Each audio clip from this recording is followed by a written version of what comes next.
ಚಿಕ್ಕಬಳ್ಳಾಪುರ ತಾಲೂಕಿನ ಅಜ್ಜವಾರ ಗ್ರಾಮದಲ್ಲಿ ನುಲಿಯ ಚಂದಯ್ಯ ಜಯಂತಿ ಅದ್ದೂರಿಯಾಗಿ ಆಚರಿಸಲಾಯಿತು.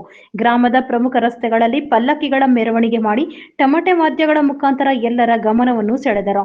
ನುಲಿ ಅಜ್ಜವಾರ ಗ್ರಾಮ ಪಂಚಾಯಿತಿ ವತಿಯಿಂದ ಇದೇ ವೇಳೆ ಮುಖವೀಣೆ ಆಂಜಿನಪ್ಪ ವಾದ್ಯವನ್ನು ನುಡಿಸಿ ಎಲ್ಲರ ಗಮನವನ್ನು ಸೆಳೆದಿದ್ದು, ಅಂತ ಹೇಳ್ಬಿಟ್ಟು ನಮ್ಮ ಕುಲಬಂದವರು ಇವರು 917ನೇ ವರ್ಷ ಆದ್ರೂ ನಮ್ಮನ್ನು ಬೊಂಬಾಯಿ ಬಸವರಾಜ್ ಅವರು 3 ವರ್ಷದಿಂದ ಗುರುತಿಸಿ ಈ ನಮ್ಮ ಪ್ಲಸ್ ಬಂಧುಗಳಿಗೆ ಎಲ್ಲ ಇಂಟಿಮೇಷನ್ ಕೊಟ್ಟು ಎಲ್ಲ ಗೌರ್ಮೆಂಟ್ ಆಫೀಸ್ಗಳಲ್ಲೇನು ವರ್ಷಕ್ಕೆ ಒಂದು ಬಾರಿ ಈ ಒಂದು ನುಲಿಯ ಚಂದಯ್ಯನವರ ದಿನೋತ್ಸವವನ್ನು ನಡೆಸಿ ಅಂತ ಹೇಳ್ಬಿಟ್ಟು ಆದೇಶ ಕೊಟ್ಟಿದ್ದಾರೆ ಸರ್. ಅದಕ್ಕೋಸ್ಕರವಾಗಿ 3 ವರ್ಷದಿಂದ ನಾವು ಅಜ್ವಾರ ಗ್ರಾಮದಲ್ಲಿ ಕಂಟಿನ್ಯೂಸ್ ಆಗಿ ವರ್ಷನೂ ವಿಜೃಂಭಣವಾಗಿ ಮಾಡಬೇಕಂತ ಹೇಳ್ಬಿಟ್ಟು ಮಾಡ್ತಾ ಇದ್ದೀವಿ ಸರ್. ಎಲ್ಲನೂ ಪಂಚಾಯತಿ ಆಫೀಸ್ ಹತ್ರ ಬಂದು ಫಸ್ಟ್ ಪೂಜೆ ಮಾಡಿ ಎಲ್ಲ ಅವರಿಗೆಲ್ಲ ಇಂಟಿಮೇಷನ್ ಮಾಡಿ ಅಲ್ಲಿಂದ ಮತ್ತು ಸ್ಕೂಲ್ಗೆ ಎಲ್ಲ ಅಲ್ಲಿ ಹೋಗಿ ಒಂದು ಇದು ಮಾಡಿ ಅಲ್ಲಿಂದ ಊರಿನ ಮೆರವಣಿಗೆ ತಿಳ್ಕೊಂಡು ಮತ್ತು ಚಿಕ್ಕಬಳ್ಳಾಪುರ ಟೌನ್ಗೆ ಹೋಗಿ ಅಲ್ಲಿ ವಿಮರ್ಶನೆ ಮಾಡಿಕೊಂಡು ಅಲ್ಲಿಂದ ಬಂದು DC ಆಫೀಸ್ ಹತ್ರ ಮೀಟಿಂಗಲ್ಲಿ ಸ್ವಲ್ಪ ಪಾಲ್ಗೊಂಡು ಅಲ್ಲಿಂದ ಇದಾಗ್ತದೆ. ಇದೇ ವೇಳೆ ಗ್ರಾಮಸ್ಥರು ಹಾಗೂ ಪಂಚಾಯಿತಿ ವತಿಯಿಂದ ಸನ್ಮಾನ ಮಾಡಿ ಗೌರವಿಸಿದರು.